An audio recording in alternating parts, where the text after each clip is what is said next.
Hoy os traigo al canal una nueva serie. En ella vamos a narrar uno de los sucesos más tristes y a la vez extraños acaecidos en España. A diferencia de otros casos tratados hasta ahora en este espacio, las incongruencias, errores o fallos en la investigación no pueden ser achacadas a que hubiesen escasos medios o desconocimiento de ciertas técnicas, ya que lo sucedido pasó hace escasamente 4 años. Este desgarrador para algunos crimen y para otros accidente es la desaparición y muerte de la pequeña Lucía Vivar. Puede que penséis, antes de adentraros a conocer en mayor profundidad lo acaecido, que este suceso está resuelto, pero déjame adelantarte que cuanto más conozcas de los hechos sucedidos y la forma de proceder ante los mismos, la idea preconcebida que pudieses tener posiblemente cambie y te haga ver, sobre todo, la investigación con más sombras que luces. Vayamos, ahora sí, con el caso de Lucía Vivar. Aquella tarde-noche del 26 de julio de 2017, los padres de Lucía, de 3 años de edad, Antonio Vivar Fernández, natural de Pizarra, Málaga, y Almudena Hidalgo González, natural de Alhaurín el Grande, localidad también de Málaga, se desplazaron desde Alhaurín, lugar donde residían, a Pizarra, para celebrar junto a la abuela de Lucía y madre de Antonio el día de su santo, ya que se llama Ana, y además al día siguiente era su cumpleaños, por lo que organizaron una cena familiar. Tras valorar a qué restaurante ir y encontrarse cerrado su primera opción, que era el local de un amigo, deciden acercarse a uno nuevo que lleva poco tiempo abierto. Este no es otro que el restaurante La Estación, justo en la estación de trenes del pueblo. Se decantaron por él, ya que al ser la hora que era de la noche, ya no pasaban trenes, y este disponía de un espacio amplio y seguro donde los niños, Lucía y sus primos, podrían jugar sin ningún peligro. Al final de la velada, sobre las 11:20 y justo en el momento que la abuela se disponía a pagar la consumición, según relata su madre, pierde a la niña de vista unos segundos y cuando comienza a llamarla ya no aparece. Pero escuchemos mejor cómo ella nos narra lo sucedido. Sí, un momento antes yo la tenía justamente delante mía. Digamos, yo estaba de espalda a la misma, al bar, a la puerta del bar, y yo la tenía delante mía y justamente se estaba quitando la pincita del pelo y yo le decía, no te quites la pincita del pelo, cariño, que nos vamos ya, por favor, porque siempre andaba quitándose la pincita del pelo y tocándose el pelo. Y yo le dije, digo, no te quites, que nos vamos ya, venga. Y fue en un momento que su madre fue a pagar y fuimos a decirle, venga, que nos vamos ya. ¿De verdad no querías nada más? No, no queremos nada más porque tenemos que madrugar mañana y tenemos gente que trabaja súper temprano. Y cogimos y fuimos a decirle, venga, que nos vamos y tal. Y cuando fui a mirar, yo creía que mi niña la tenía yo aquí a mi lado. Y cuando fui a mirar 2 veces, digo, mi niña no está aquí. Empecé a llamar Lucía, Lucía, Lucía, me levanté y ya pues en cuestión de nada, de un segundo, estaba todo el mundo del bar levantándose, buscando a la niña, y la niña había desaparecido. Tras esto, toda la familia y las personas que se encuentran allí cenando comienzan a buscar a la niña por los alrededores del restaurante, bajo las mesas, en los coches cercanos, despensa, cocina, etc. Pero dicha búsqueda resulta infructuosa. Viendo que la cría sigue sin aparecer, sobre las 11:30 de la noche se amplía el radio de búsqueda. Un grupo de personas se dirige a la gasolinera del pueblo. El padre va hacia las vías del tren en dirección a Álora, todos al grito de Lucía, Lucía. Por el boca a boca y a través de las redes sociales, los propios vecinos del pueblo de Pizarra comienzan a movilizarse. Empieza a llegar gente y a unirse a la búsqueda, alcanzando casi las 600 personas. La madre de Lucía, tras unos 10 o 15 minutos desde la desaparición de su hija y con un teléfono móvil prestado porque ella no sabía dónde había dejado el suyo, llama al puesto de la Guardia Civil de Coín para denunciar la desaparición. Los agentes tratan de tranquilizarla y le dicen que no se preocupe, que van a mandar efectivos para unirse y organizar la búsqueda. Acto seguido, llama a su padre y abuelo de Lucía y le comenta que a su hija se la han llevado, que la niña ha desaparecido. El abuelo no da crédito a lo que escucha y tras esto, también los vecinos de Alhaurín el Grande se unen a la búsqueda. Comienzan a llegar bomberos con perros especializados en búsqueda, agentes fuera de servicio. El alcalde de Pizarra da orden de que se adquieran en la ferretería del pueblo todas las linternas, chalecos o materiales necesarios para la búsqueda. A los 40 minutos aproximadamente de comenzar a buscar a Lucía, uno de los voluntarios encuentra un chupete bajo un banco de la estación cercano a la máquina expendedora de billetes y los padres de Lucía reconocen dicho chupete como el de la niña. La aparición de este objeto resulta extraña, ya que esta zona había sido batida muchísimas veces aquella noche y no fue visto en ningún momento por nadie. La Guardia Civil se persona con 2 patrullas que también se unen a la búsqueda y sobre las 2:30 de la mañana llega hasta el lugar el capitán de la Guardia Civil, que asume la responsabilidad de la investigación. Lo primero que le dice a los familiares es que estén tranquilos y que no vayan a crear una alarma social. Palabras que se encuentran fuera de lugar al dirigirte a unas personas que acaban de perder a su bebé de 3 años. Los padres comentan a este capitán que si puede detener el tráfico ferroviario, ya que su hija podría estar por las vías y aparte hay una gran cantidad de personas que la están buscando. Pero mejor escuchemos de boca del propio padre cómo relata este hecho. Dijeron por activa y por pasiva que, caballero, ¿cómo va a pasar el tren? Si está su hija desaparecida en las inmediaciones de la vía y cientos de voluntarios buscándola. No tiene sentido que el tren pase. De hecho, nos consta que a primera hora, cuando Almudena llamó a la comandancia, pues claro, automáticamente este hombre, el guardia, pues a sabiendas de que se estaba saltando, o sea,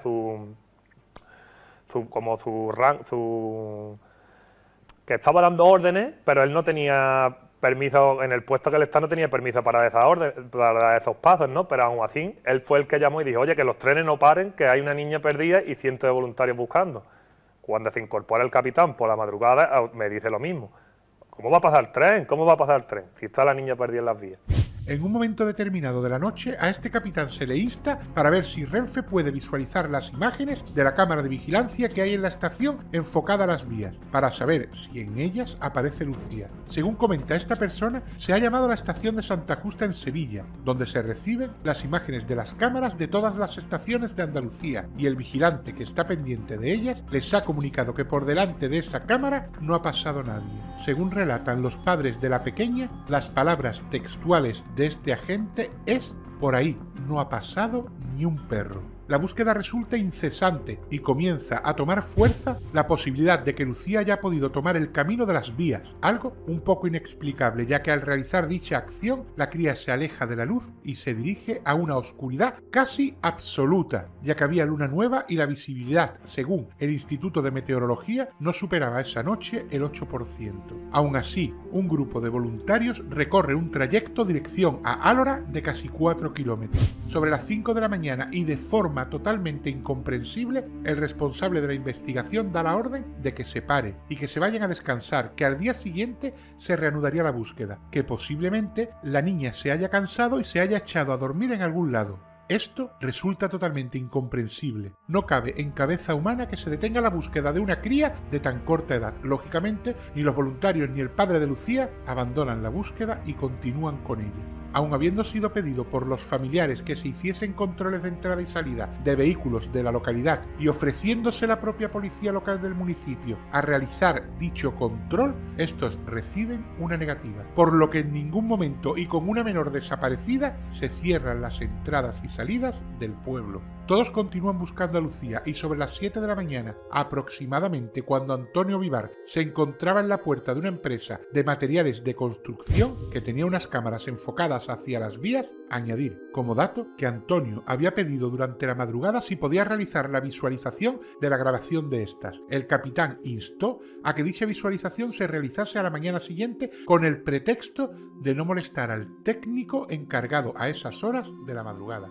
Pues bien, encontrándose a las puertas de este almacén a esperas del técnico, Antonio recibe quizás la más amarga de las llamadas. Escuchemos cómo lo relata. Estábamos en la puerta de una empresa allí de materiales de construcción, esperando que viniera el técnico para poder ver las cámaras, porque este negocio tiene buenas cámaras, para ver si se podía haber visto algo durante la noche, como os dijeron. Vaya, cuando amanezca que venga el técnico, de madrugada no se va a llamar. Otra cosa que también para nosotros está mal hecha, ¿no? Pues lo peor, vamos.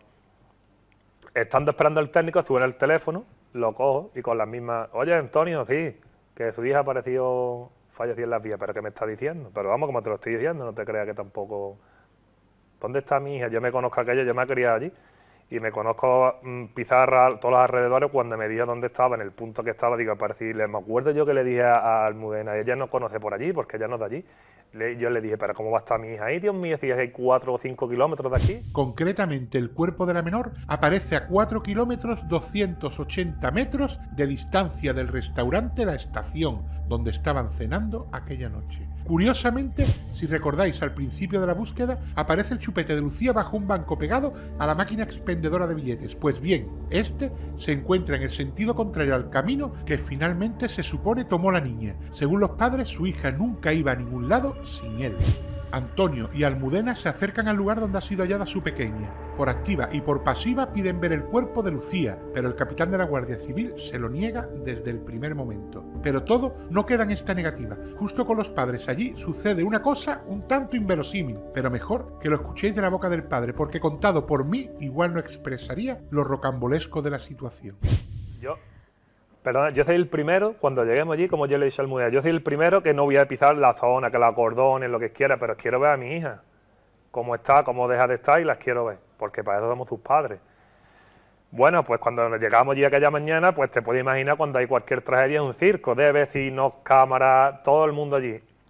Y vuelve a aparecer en la cena el capitán, ahí no se puede entrar, pero bueno, que es mi hija, yo soy el primero que quiero que acordonen la zona, que cojan las pruebas que tengan que coger, pero quiero ver a mi hija. Y nos damos cuenta que él manda la orden de los que había allí, oye, que cada uno coja lo que ha tirado. Incluso él cogía las colillas que le había fumado. Y yo ya puse el grito en el cielo, pero ¿qué es lo que estás haciendo? ¿Ya te parece poco con lo que has hecho durante toda la noche? ¿Te parece poco, no? Esto es ya para el colmo de los colmos. Ahora analicemos un poco el recorrido que la niña realiza desde el restaurante La Estación hasta los 4 kilómetros 280 metros donde aparece su cadáver.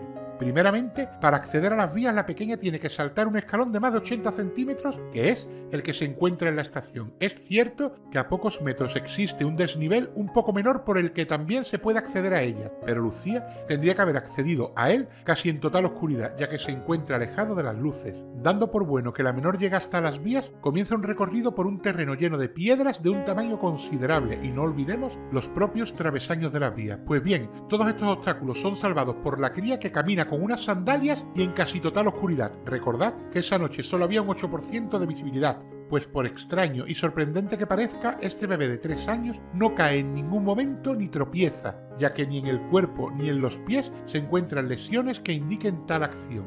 No siendo suficiente el hecho de caminar a oscuras y por un terreno tan abrupto, la cría atraviesa zonas con perros que no paran de ladrar, un puente por el cual es fácil precipitarse y en ningún momento se desvía del camino. Tras el análisis de un experto, se determina que por la edad y la distancia de las zancadas que la pequeña podría dar, el recorrido habría sido hecho en unas 6 o 6 horas y media aproximadamente. Yo me pregunto, o más bien pregunto a todos los que son padres y han tenido niños de esa edad, ¿cuántos kilómetros habrían podido andar, o más bien, cuántas horas sin caer desvanecidos? Y eso sin contar que no resultasen atenazados por el miedo a la oscuridad, a los ladridos y a todo lo que Lucía se enfrentó aquella noche. ¿Qué puede hacer a una niña que no se ha separado nunca de sus padres tomar la decisión de adentrarse en la penumbra, alejándose de los focos y las voces de los adultos que la llamaban sin cesar? Dejando a un lado todo lo que puede ser especular o divagar en que la menor se despistase y al final tomase esa dirección, existen algunas cosas que no cuadran sucedidas aquella noche.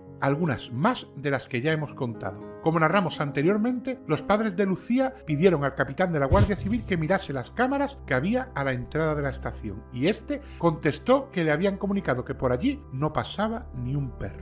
Pues bien, después aparece una imagen de dicha cámara en la que podéis observar lo que parece ser una pequeña corriendo ante ella y desvaneciéndose en la oscuridad. Y como a un cuarto de hora aproximadamente, podemos observar también a una persona con linterna que busca a la chica y sigue la misma dirección. Pues bien, esta persona era el padre de Lucía. Suponiendo que la primera imagen fuese la menor, cosa que no se ha podido asegurar, ya que en ningún momento las autoridades han afirmado que se tratase de ella y simplemente dicen que se ve a una niña que pudiera ser Lucía y que sus familiares niegan que ésta sea la pequeña, ya que dicen que la persona del vídeo es más alta y corre de forma más ágil de lo que podría haberlo hecho Lucía. ¿Cómo es posible que con la zancada que da un adulto que recorre el mismo recorrido que la pequeña en la mitad de tiempo no se cruzase en ningún momento con ella? Eso sin contar que éste hiciese caso omiso al llamamiento de su padre y siguiese una absurda huida hacia la oscuridad. Pero no solo tenemos este problema si damos por bueno que la infante tomó esa dirección, sino que nos preguntamos, ¿cómo puede ser que el grupo de voluntarios que aquella noche recorrió casi 4 kilómetros por el mismo sitio donde se supone iba andando la chica no se cruzasen en ningún momento con ella? ¿Dónde se encontraba si es imposible abandonar la senda, ya que ésta se encuentra vallada en su totalidad, a excepción del lugar donde finalmente aparece, que es la única parte del recorrido donde se puede acceder con un coche hasta prácticamente las vías? Pues estas son algunas dudas que se plantean solo con la aparición del cuerpo de Lucía, pero tras la inspección ocular, levantamiento y autopsia, las preguntas eran muchas más que las respuestas ofrecidas hasta ahora. La única verdad que podemos sacar en claro de lo sucedido aquella noche en el término municipal de Pizarra es que un bebé de tan solo 3 años, a los que sus padres perdieron de vista tan solo unos segundos, apareció muerta unas 8 horas después, y que lo sucedido con ella aquella fatídica madrugada, por algún extraño motivo, permanece oculto y en penumbra, como el camino que quieren hacernos creer que Lucía tomó, haciendo caso omiso a cualquier instinto de conservación y supervivencia.